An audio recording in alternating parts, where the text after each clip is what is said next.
बस ज़बरदस्ती नमाज़ पढ़ा रहे हैं। और अगर मैंने सुन्नतें ज़रा स्पीड से पढ़ ली तो उन्होंने कहना कि तू इतनी जल्दी आ कैसे गया। यार ये बड़ा रोमांटिक है गुर्बत का। मैं तो आज भी अपना कुआं खोदता हूँ और पानी पी रहा हूँ भाई। बानो कुसिया ने जितना मुकदमा इस औरत के लिए लड़ा है और जितने रास्ते इसको दिखाए हैं, जितने एंगल्स मर्द की जुल्म और सितम के और उससे बचने के बानो कुसिया ने दिखाए हैं, किसी ने भी नहीं दिखाए। मैं तो कई दफ़ा ही कहता हूँ कि बेगम में लगता है मैं मरने लग गया वहाँ। कहती क्यों? मैं कह डी औरत मैं की करनी यार। दूर से कहते ओ माचे ओए, वो वाली आवाज़ें सुन रहे हैं। कहता तू है ना चाचा? मैं क्या? और कहता बहुत अच्छी वीडियो बनाना। तुम्हारी हस्ती के गीत गाएं, तुम्हें कहें कि बशर में देखी बुराइयों को बयान कर दो तो चुप ही रहना।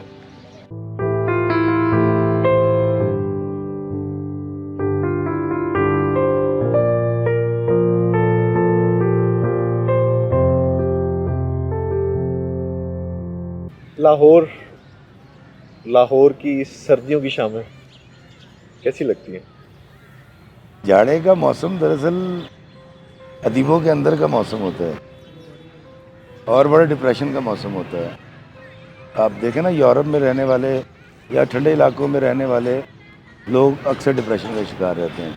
तो एक अदीब को कौम का डिप्रेशन होता है, हालात का होता है, अखलाकी तकाज़ों का होता है कि अखलाकी तौर पर कौम कहाँ जा रही है। तो ये जाड़े का मौसम मुझे तो वैसे भी अच्छा लगता है, लेकिन ये मेरा ख्याल है हर अदीब के अंदर का मौसम है। इफ्तिखार इफ़ी, पहले तो इफ्तिखार से मुलाकात करवाएं। ढूंढ रहा हूँ, मिलेगा तो बताऊंगा। कैसा लगता है एक लंबा वक्त गुजरा टीवी इंडस्ट्री के साथ, लिखना, कॉलम की दुनिया से गुजरना, शायरी की ज़िंदगी से गुजरना, इस सोसाइटी के अंदर अपना आप कैसा लगता है? बड़ा मज़ा आता है जी कि बाबा जी इशफाक साहब के मिलने से पहले तो मैं बड़ा मोतरिज़ आदमी था, कंप्लेन किया करता था सबसे खूबसूरत भी मैं, सबसे हसीन भी मैं और सबसे सियाना भी मैं, बाइल भी मैं।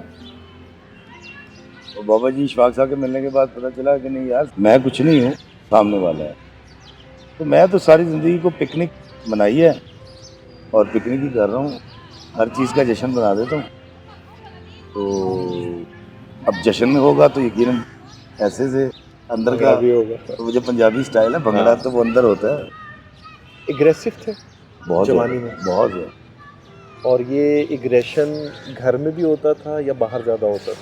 नहीं, घर में तो देखे जी, सबसे पहले एग्रेशन का शिकार तो हमारे माँ बाप होते हैं और हम भी हैं। अब हमारे बच्चे बड़े हुए हैं तो हम वो पे कर रहे हैं।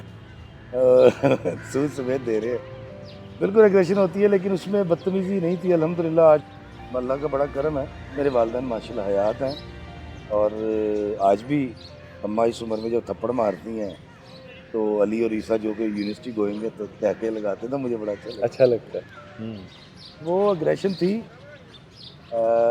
शायद होनी भी चाहिए, उनका तकाजा भी होता है, लेकिन और मतलब शुक्र है हमसे कोई बेद भी नहीं।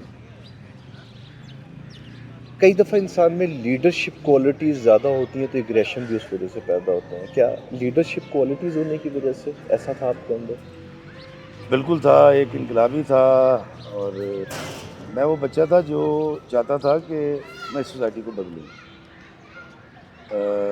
तरक्की करें, लोग खुशहाल हों, मतलब रिश्वतस्तानी ना हो, फलाना हो जो होता है। तो वो एक था, शायद वही सिलसिला आज भी है। उसका शायद रुख बदल गया। पहले शायद बोल्ड करना चाह रहा था, वो ताकत लगाई थी। अब एक अच्छे बल्लेबाज की तरह ऐसे करके हल्का सा स्निक करता तो चौका छक्का वाला। तो नेगेटिव को पॉजिटिव एनर्जी में अल्लाह ताला ने कन्वर्ट कर दिया। अभी भी वही कर रहा हूँ। एग्रेशन बिल्कुल वो लिखने की हद तक भी है, व्लॉग्स बनाने की हद तक भी है, शायरी में भी है। तो लेकिन उस एग्रेशन को कन्वर्ट कर दिया है शायद अल्लाह ताला ने पॉजिटिविटी की तरफ। मुझे लोग कहते हैं जी आपने कहा कि मैं लोगों से मोहब्बत में अनाएँ छोड़ देता हूँ, वफ़ाएँ याद रखता हूँ, जफ़ाएँ छोड़ देता हूँ। कहते बड़ा औखा काम है। तो मुझे समझ आ गई नहीं यार, ਇਹ ਵੀ ਔਖਾ ਹੀ ਗੱਲ ਕਰ रहे हैं, मैंने नहीं समझ आ मैंने रही। नहीं समझ आया।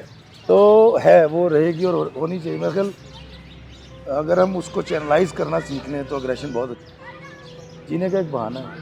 पक्के लाहौरी कल हो गया काबागीर, खावागे। मेले ठेले, हाँ, ये जो फेस्टिविटी है ये लाहौर की वजह से है ना मेरे अंदर। वो लाइवनेस जो है वो सारी। पीछे बताएं जरा, स्कूल लाइफ कैसी? बड़ी मज़े की मस्त मलंग लाइफ थी। मैं बड़ा मलंग किस्म का आदमी था, गरीब आदमी था। अब्बा सॉटर थे पहले स्केल के। अब एक सॉटर के घर में क्या 5 बच्चे, मतलब 5 बेटे और 2 बेटियां, तो क्या गुजारा बड़ा मुश्किल था। लेकिन मेरे बाप ने हमेशा कोशिश की। मैं अक्सर बताता हूँ कि मेरे मामू वगैरह बड़े अमीर लोग थे और उनके बच्चों के पास ना उस वक्त नए नए आए थे रेज़र जिसमें खुशबू होती थी, हम उसको रबड़ कहते थे। बिल्कुल बिल्कुल। तो मैंने अब्बा से एक दिन कहा वो चाहिए, हाँ, तो वो पेंसिल के ऊपर लगा होता था। हाँ। तो वो अब्बा ही ने ला के दिया। मैंने पहले सूंघा, मैं कहा यही चाहिए। और वो बड़ी फैसिनेशन थी बच्चों के लिए कि इसमें से खुशबू आती है। वो मिटाता भी है। तो वैसे कई लोग भी ऐसे होते हैं जो आपकी ज़िंदगी में अच्छाइयाँ मिटा भी देते हैं और फिर खुशबू भी बड़ी आ रही होती है उनकी किरदार की, अल्लाह माफ़ करे। तो खैर वो अब्बा जी चीज़ें पूरी करते रहे। मैं क्योंकि बहुत ज़्यादा एनर्जेटिक था तो मेरी अम्मा मुझे पीरों फ़कीरों के पास ले जाते थे। अब्बा कोई मेरे काला धागा बांध देता था, कोई मेरे पे दम करता था, कोई तावीज़ दे देता था। क्योंकि मैं बड़ा शरारती था। रात को हमारा, क्योंकि पंजाब जो आज गांव है वो पहले लाहौर के मुज़ाफ़ात थे। मैं संतनगर में था तो वो अंदरून पुराना लाहौर, लेकिन मुज़ाफ़ात थे खेत। मतलब हमारे घर से 1 फरलांग के फासले पे असी गाजरा मूलियाँ पट के ले आई दी सन। तो उस वक्त कड़ी वाली कुंडियाँ होती थी लाहौर में। हाँ, तो हम धागा बांध के और दूर बैठ के धागा रात के टाइम खड़कानी कुंडी, फिर किसी ने बाहर आया तो धागा तोड़ देना। छोड़ दे। तो वो मेरे अब्बा को लगा कि यार इस पे कोई जिन्नात का साया हो गया है। तो वो मैं अब इसलिए कह सकता हूँ कि मैं एनर्जेटिक था, बहुत एनर्जी। तो ये वाला सिलसिला चलता रहा। फिर उन्होंने तंग आकर, मेरे फुप्पा रिटायर्ड फौजी थे अच्छा, और वो सर्विसेज हॉस्पिटल में ड्राइवर थे। तो उनको एक वहाँ घर मिला हुआ था सरकारी, और वो बड़ा पुरस्कून इलाका था। जेल की, सेंट्रल जेल की दीवार गुजरती थी, गंदा नाला था। जहाँ शादमान है उसके पीछे ही, शादमान तो था नहीं, इलाका था। शादमान पार्क में ड्रम पड़े होते थे लुक के, बहुत बहुत बड़े। तो मुझे वहाँ भेज दिया गया। वो बड़ी सख्ती करते थे। उनके पास एक छड़ी होती थी, उसकी बैत की, उससे बड़ा मारते थे। तो मैं वहाँ से पैदल जाया करता था एनडी इस्लामिक स्कूल पिछड़ा। अच्छा। 6ठी से 8वीं तक 3 साल में वहाँ गया। तो बस्ता डालना और पप्पा ने चुप करके, पप्पा से छुप के चवन्नी दे देनी 25 पैसे। तो जब वो छुट्टी, आधी छुट्टी होती थी, रिसेस जिसको कहते हैं, तो हमने हलीम वाले के पास जाना। वो एक नान के ऊपर ना ऐसे चमचा यूँ लगा देते। हाँ, वो किसी बर्गर, किसी हाँ। पिज़्ज़ा का मज़ा नहीं है। और वो ख़त्म भी नहीं होता था, हालांकि वो चम्मच सिर्फ लगता था लेकिन वो ख़त्म भी नहीं होता। तो पैदल जाना, और रात से मुझे अच्छी तरह याद है जब बाहर के मौसम आते थे या काले बादल उमड़ते थे, तो मैं GOR से गुजरते हुए, वहाँ एक पहाड़ी सी आती है, हल्की स्लोप है, वहाँ से गाने गाया करता था। भीगी भीगी रात में, रिमझिम की बरसात में, आजा मेरे साथिया प्यार हम करें। और मैं ऐसे बारिश के अंदर ऐसे सर्कल लिया करता था, घूमता था। तो ये भी नहीं सोचता था किताबें गीली हो जाएंगी। तो जब घर आना, पप्पा ने मारना कि अबे जब बारिश हो रही थी तो कहीं रुका क्यों नहीं। धोखा क्यों? तो मुझे कुट पड़ती थी। मैं कहता था यार ये मुझे क्यों मारते हैं, क्या कर रहे हैं मेरे साथ, बस ज़बरदस्ती नमाज़ पढ़ा रहे हैं। और अगर मैंने सुन्नतें ज़रा स्पीड से पढ़ ली तो उन्होंने कहना कि तू इतनी जल्दी आ कैसे गया, तूने सुनते नहीं पढ़ी होंगी। मेरा यकीन नहीं करते थे। फिर मैंने झूठ बोलना शुरू कर दिया, मेरे अंदर कहीं से पैदा हो। फिर मैं झूठ बोलता था। जब झूठ बोला तो मैं बचना शुरू हो गया। वो अप्रिशिएट होने शुरू। नहीं, वो क्या बेटा नमाज़ पढ़ी, तो मैंने नहीं पढ़ी और मैं कहता हाँ जी नमाज़ पढ़ने। हालांकि मैं गया कहीं और हूँ, मैं क्रिकेट खेल रहा हूँ या पलगोलियाँ खेल रहा हूँ, तो मुझे ऐसा लगा कि नहीं इसकी तो बड़ी गुंजाइश है यार, ये तो मान लेते हैं। हाँ, कोई साफ बात कहो ना, ये हुआ था, कहते हो इसको सज़ा दो। आप झूठ बोल दें वही गड्डी तो आप बच जाते हैं। वो बच जाते हैं, पता नहीं क्यों असल बात बर्दाश्त नहीं करते थे। तो वो बच्चा बड़ा होता रहा। वहाँ से मुझे अच्छी तरह याद है, GOR के बाद कच्ची आबादी आया करती थी। वहाँ पर पैरोल के ऊपर जो कैदी हैं ना, वो YBG किया करते थे, काश्तकार। अच्छा। उनके पास बैठे रहना, उनको देखते रहना वापसी पे। फिर बल्कि एक बड़ी ज़्यादती ये होती थी कि छुट्टी हो जाती थी 2 बजे, तो वहाँ जो डूंगी ग्राउंड है, जो थाने के सामने है, हाँ जी, हाँ जी। वहाँ हमने बैठे रहना डूंगी ग्राउंड में। तो वहाँ पे टीचर आता था, सदीक साहब, मुझे याद है, 3:30 बजे। तो मैं 2-2.5 घंटे वैसे ही बैठ रहता था भूखा, एक नान खा के। फिर उन्होंने आके पढ़ानी ट्यूशन, तो फिर हम मगरिब के वक्त पैदल पहुँचता था वापस सर्विसेज क्वार्टर में।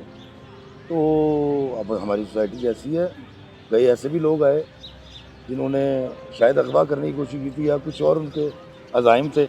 तो पता नहीं, वो अल्लाह ही बचाता रहा। मैं आज जब गुजरता हूँ, गाड़ी रोकता हूँ, अपने बच्चों बीवी को दिखाता हूँ।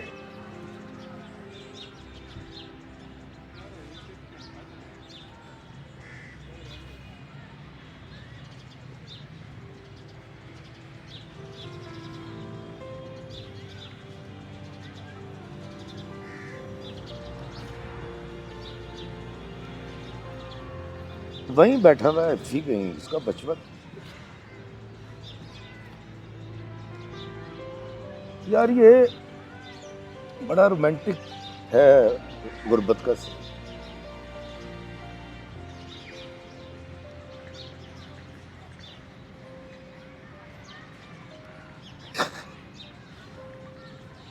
गलता नहीं है, रंग देता है अंदर से।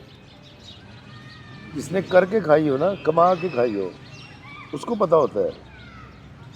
आज मेरे बच्चे 2-2 लाख 3-3 लाख का मोबाइल लेके घूमते हैं, तो मैं बड़ा, मुझे लगता है बदनसीब है यार।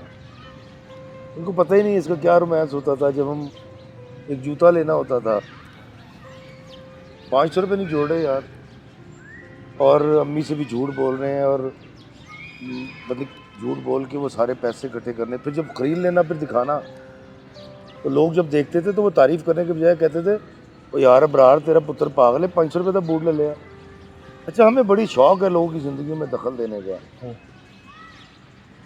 तो वो बस बचपन ऐसे ही था यार। तो वो बड़ी एक्साइटमेंट, वो जूता खरीदने के बाद स्कूल जाने की Sharing एक्साइटमेंट, वो जूता पॉलिश करना, उसको साफ करके रखना, उसको रोज़ ला के सेलोफेन के लिफाफे में डाल के रखते थे।